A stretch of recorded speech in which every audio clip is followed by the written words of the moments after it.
What if everything you call kindness is just fear wearing a mask of virtue? James woke with a jolt, his 44 years weighing on him like lead as dawn broke through his bedroom window. His fingers instinctively reached for the worn notebook on his nightstand, where he had inscribed his life's mantra, "Be kind, always." For 16 years, this simple phrase had guided his work as a social worker, his participation in neighborhood meetings, his presence at family dinners. But that morning, something had shifted within him. A recurring dream had haunted his night, a wooden bridge collapsing while people screamed for help, and he remained frozen, chained by his own compassion, unable to act decisively. Cold sweat still lingered on his forehead as he stared at the phrase that had been his North Star for so long. The unsettling question formed in his mind: what if what we call kindness is merely fear disguised as virtue?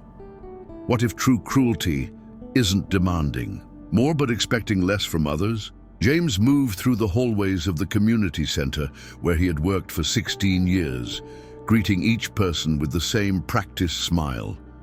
He always carried a notebook where he meticulously recorded each client's problems, the measures taken, the referrals made.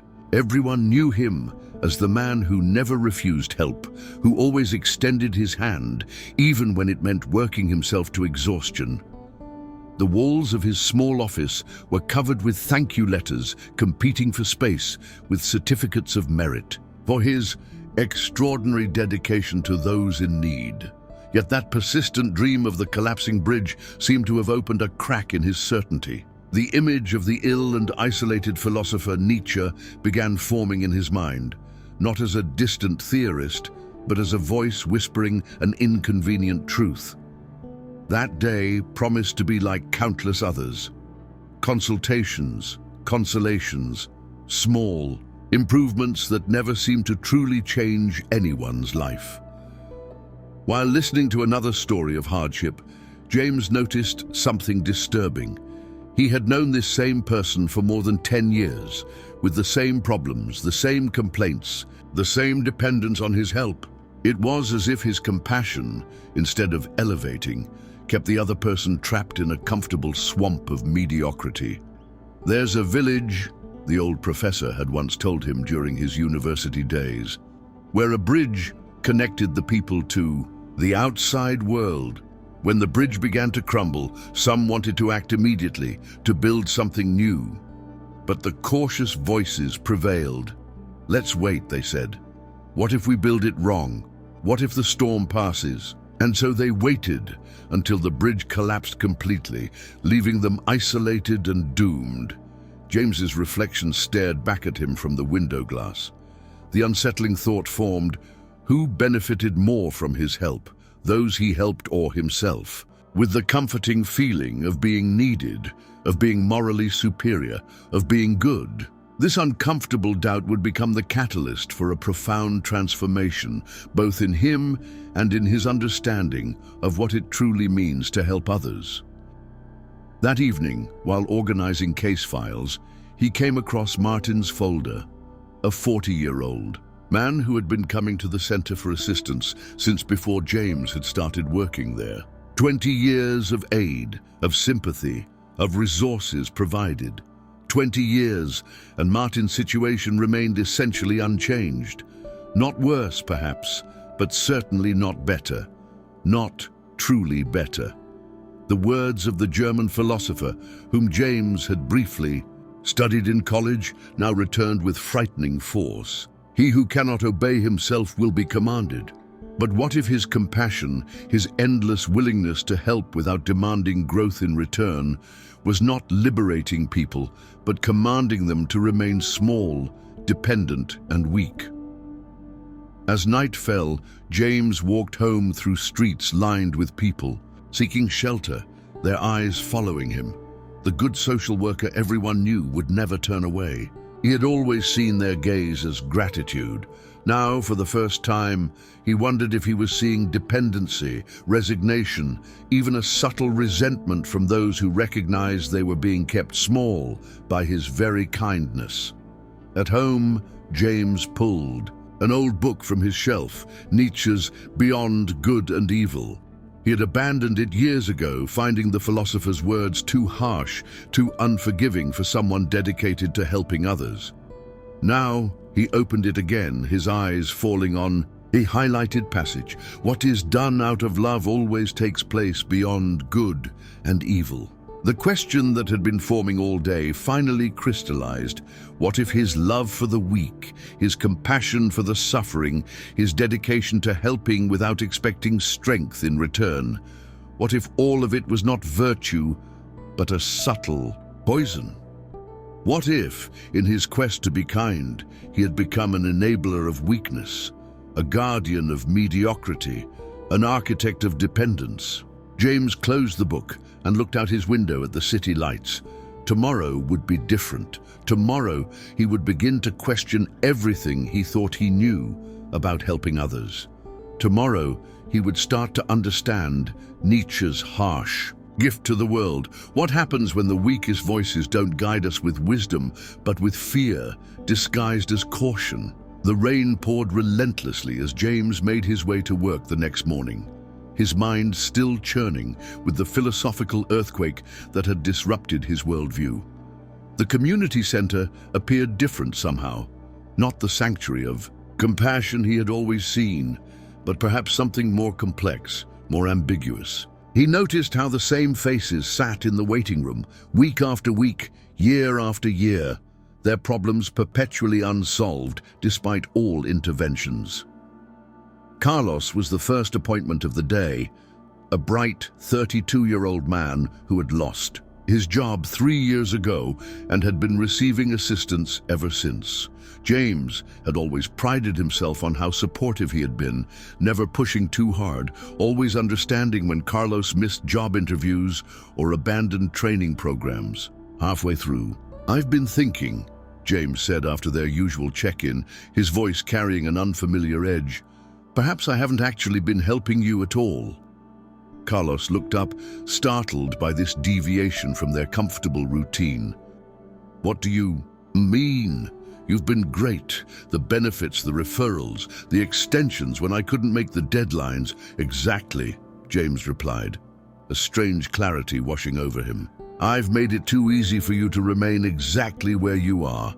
I've removed all consequences, all pressure to grow. What Nietzsche called the advantages of disadvantage.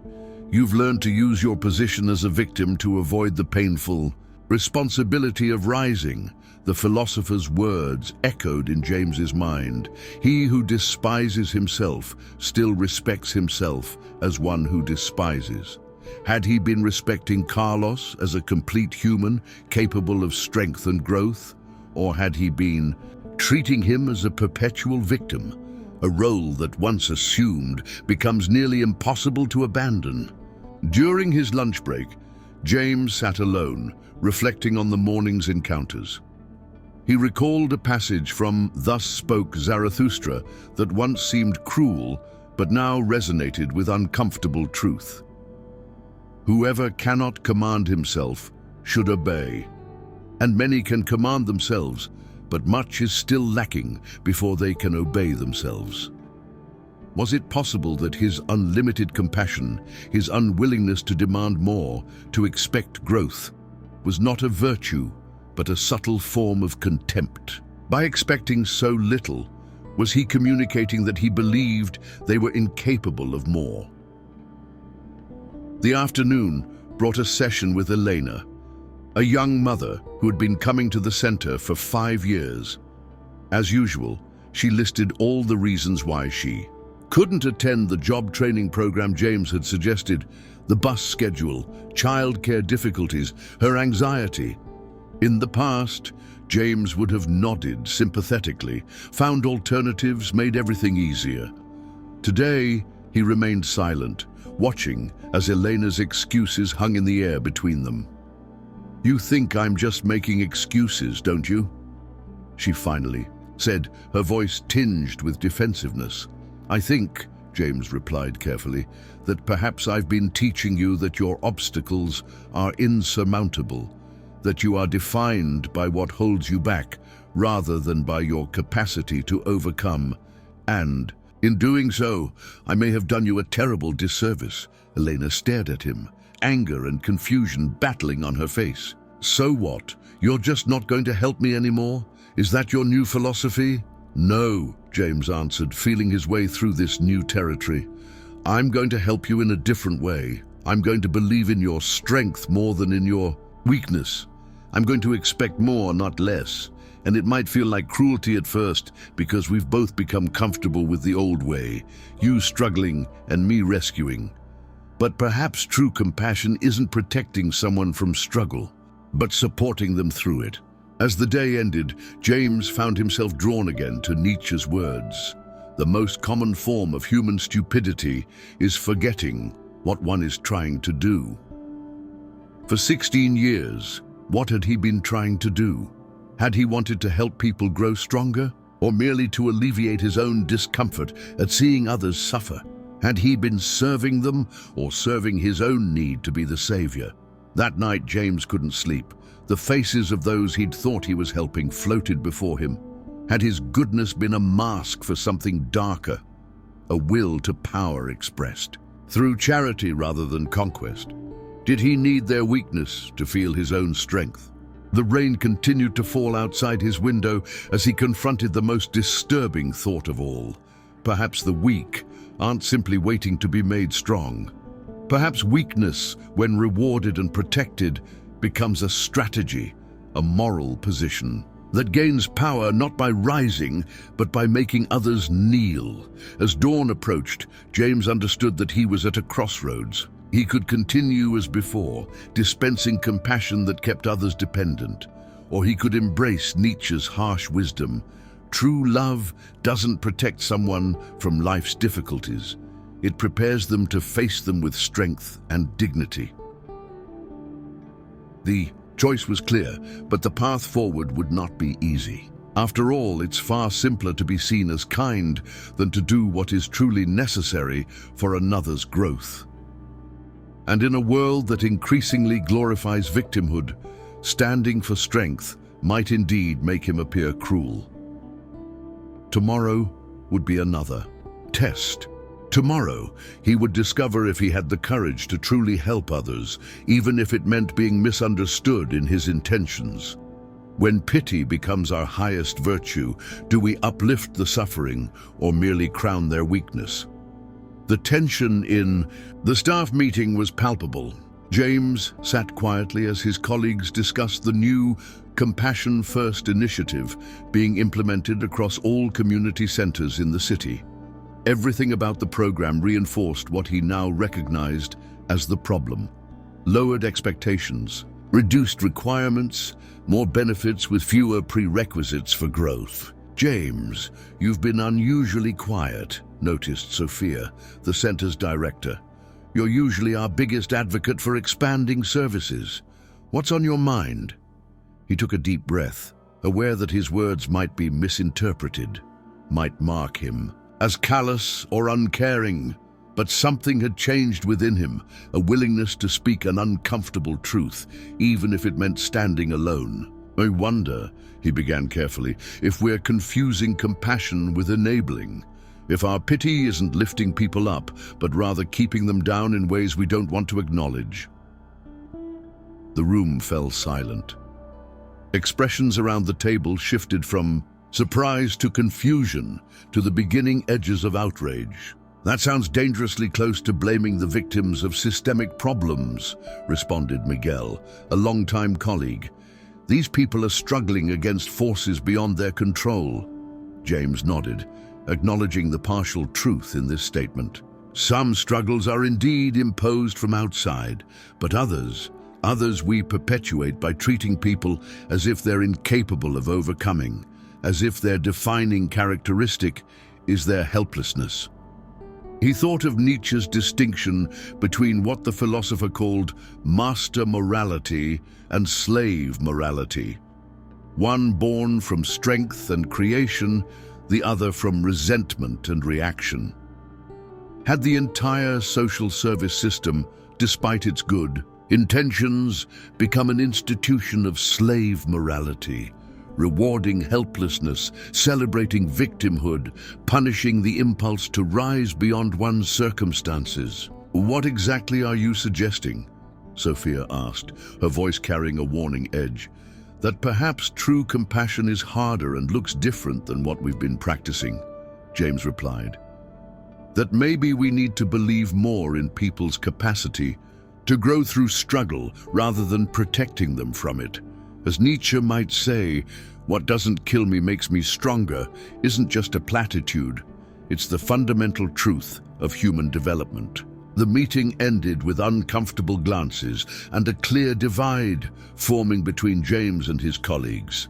As they filed out, Sophia asked him to stay behind. James, I've known you for years as our most dedicated advocate for the vulnerable, she said once they were alone. This new philosophy of yours, it concerns me. It sounds like you're becoming hardened. He smiled sadly, recognizing in her words the same trap he had been caught in for so long, the equation of softness with goodness, of accommodation with virtue. I think I was hardened before, he answered quietly. Hardened against seeing the full humanity of those I claimed to help. I saw only their weakness, their need, their dependency, not their potential for strength. And in doing so, I may have participated in keeping them small. That afternoon, James met with Marco, a man who had been homeless for 8 years, despite countless interventions. Their conversation was different this time, challenging, uncomfortable, honest in ways their previous interactions had never. Ubin, you're saying it's my fault, Marco asked defensively, when James suggested that some of his choices were perpetuating his situation. I'm saying you have more power than you've been led to believe, James answered, and that I've been complicit in convincing you otherwise. I've treated you as a victim when I should have treated you as a potential victor over your circumstances. Marco's anger was immediate, expected, perhaps even necessary. Easy for you to say from your comfortable office? You have no idea what it's like. You're right, James acknowledged. I don't know your specific struggles, but I do know something about human nature, about how we rise to expectations and sink to them as well. I know that when someone believes we're capable of little, we begin to believe it ourselves. As Marco left, James wasn't certain he had reached him. But something had shifted. The comfortable dynamic of helper and helped had been disrupted, and in that disruption lay the possibility of change. Walking home that evening, James passed the local park, where a group of activists had set up a compassion center offering services with no expectations attached. He watched as people received help, their expressions not of determination or hope, but of resignation. The look of those who have accepted their role as permanent recipients, never to become providers themselves. Nietzsche's words rang in his ears. Pity preserves things that are ripe for decline. It defends things that have been disowned and condemned by life, and it gives a depressive and questionable character to life itself by keeping alive all kinds of failures. James understood. Now that the harshest truth about helping the weak was that much of what passed for help was actually harm disguised as kindness. Real help, the kind that honored the full humanity and potential of another person, often looked less like protection and more like challenge, less like comfort and more like a call to rise. Could your mercy be a mask for contempt and your help the sweetest form of control? 6 months had passed since James's philosophical awakening. The community center was now divided. Some staff followed his new approach. Others maintained the traditional methods of unlimited support without expectations. James himself had been both criticized and praised, called both cruel and visionary. What mattered more, however, were the results unfolding before him. Carlos, once perpetually unemployed, had found steady work after James had stopped extending deadlines and started expecting progress. The transition had been painful, filled with anger, accusations, even tears. "You're abandoning me," Carlos had shouted during one particularly difficult session. James had responded with quiet confidence, "No, I'm finally meeting you at your full height." The morning light filtered through the blinds as James reviewed Elena's file before their scheduled meeting. Her transformation had been perhaps the most remarkable. After their confrontational session months ago, she had stormed out, requested a different caseworker, and then, surprisingly, returned 2 weeks later. "I hate that you might be right," she had admitted. "But what if I try and fail anyway?" "Then, we try differently," James had answered, "but we never return to the lie that you're incapable of growth." Today, Elena was completing her certification program and had arranged her own childcare cooperative with other mothers, a solution James never would have devised himself. The wisdom of Nietzsche echoed in her achievement. The doer alone learneth. By stepping back and refusing to solve every problem, James had created space for Elena to discover her own capabilities. Not every story was a success. Some clients had left, seeking the comfort of lower expectations elsewhere. Others had tried and failed repeatedly, though James noticed something different even in these failures, a growing ownership of both choices and consequences, a slow awakening to personal agency.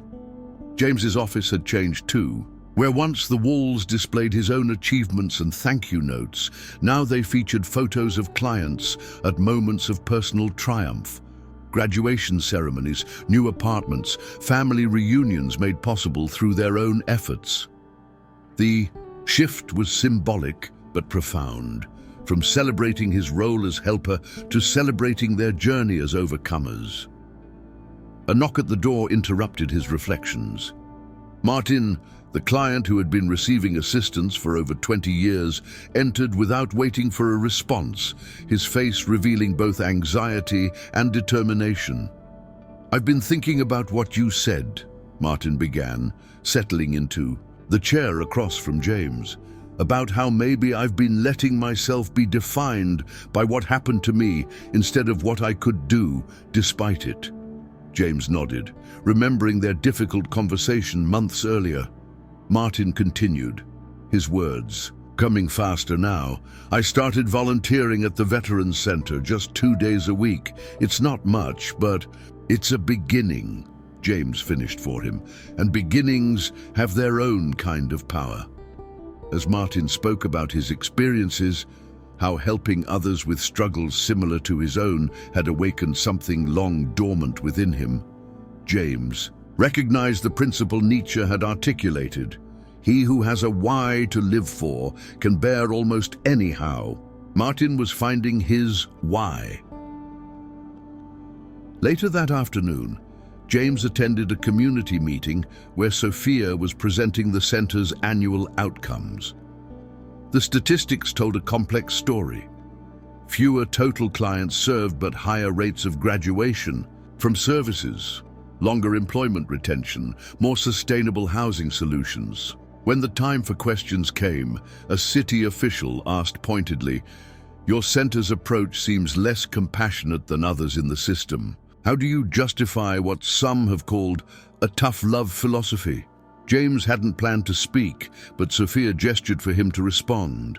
As he approached the microphone, he thought carefully about how to articulate what he had learned. "I believe we've confused compassion with kindness," he began. "Kindness is concerned with alleviating immediate suffering, with making someone feel better in the moment. True compassion, however, is concerned with the person's full development, with their potential to grow beyond suffering altogether." He paused, aware of the skeptical faces in the audience. Nietzsche wrote, "I love him who wants to create beyond himself, and thus perishes." What he meant, I think, is that real growth requires leaving behind our old identities, including those built around our wounds and limitations. Outside, the first snow of winter was beginning to fall, transforming the city landscape. James continued, "Our new approach isn't about abandoning people to their struggles, but about standing beside them as they face them, believing in their capacity to overcome when they themselves might have forgotten it exists. As the meeting concluded, James walked through the gentle snowfall, reflecting on his own transformation.